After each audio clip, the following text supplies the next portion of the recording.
Reardon's, you know, obviously was the first one. I thought he was God, and he was a great tactical player. Very well, 6-time champion of the world, that says it all. Ray Reardon was my favourite player. I grew up watching him on the box. I watched him win his world titles.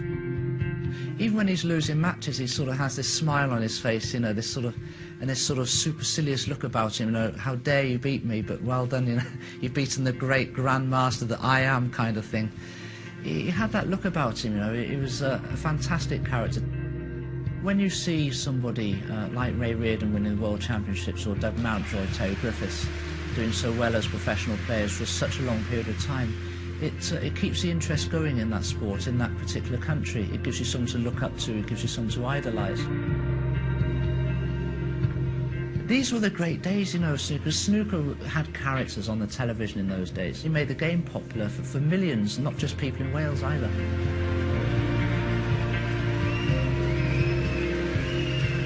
Well, it was a huge turning point, obviously, because, you know, I was working up to 6 months earlier, and somehow or other I won the World Championships, and I think I was so pleased just to be there and get some television exposure that I could get some exhibitions to earn a living, because otherwise I had 2 children, I'd packed my job in. And I gave myself 3 years, you know, and I was lucky enough to win the World Championship the first time, and it just totally and utterly changed my life. I mean, I'd gone from Terry to Terry Griffiths.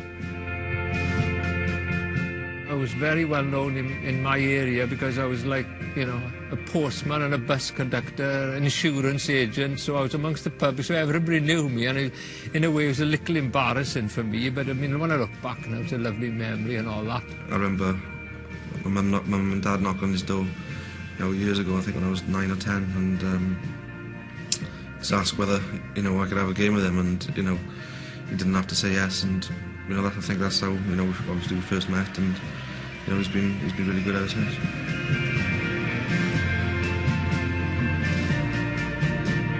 The thing I liked about Doug, beautiful cueist and an immaculate dresser. I mean, he used to wear these fantastic suits with like satin lapels. I mean, they really do dress well in those days. And just a lovely cueist, you know.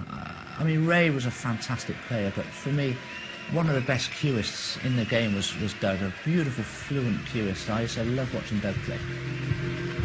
I had a lot of respect for Doug's game. He was a great player.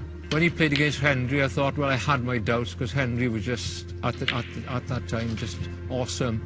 And Doug sort of knocked him off the table, and it's a special moment, I think, in snooker, that. It was a great performance, and I think in that match he made 3 consecutive century breaks as well in that final. He was playing fantastic snooker that would be fantastic in this particular era right now, as I speak. That standard of snooker that he played in that final would compete with any player of today, and that's, you know, really testament to how good a player Doug was. When you've got heroes, it gives you something to drive on, and sometimes you think, well, if he could do it, you know, perhaps we could do it.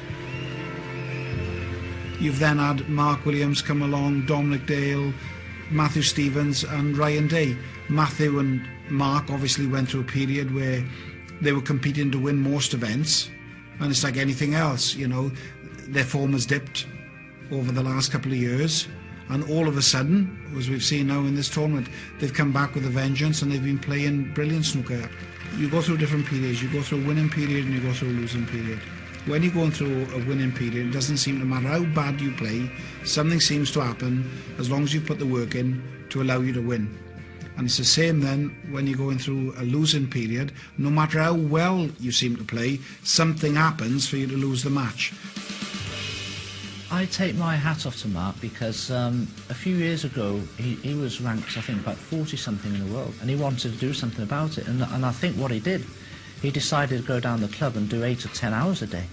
And I don't know anybody that would do that today except him. But, you know, he's won the China Masters last year, he's won the Berlin, the ranking event we had there, the German Masters, just a month ago. And I think it's a fantastic achievement. He's world number 2 and kicking at the heels of John Higgins.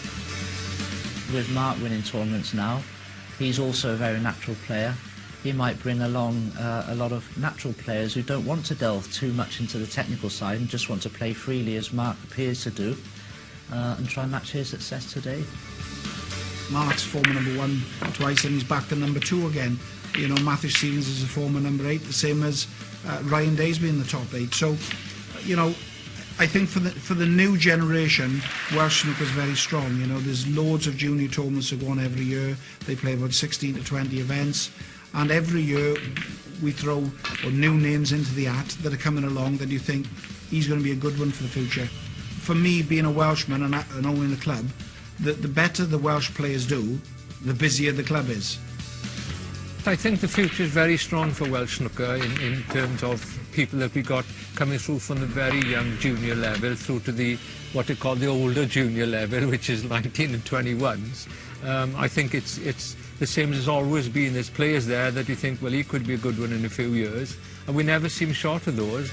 Right now, as things are, we're all having a good time, and there'll be times when we struggle, of course. That's just part of sport, but we've got the experience behind us now and the knowledge of the game to realise that and understand it, and we'll know that it'll turn around at some point, and it always does.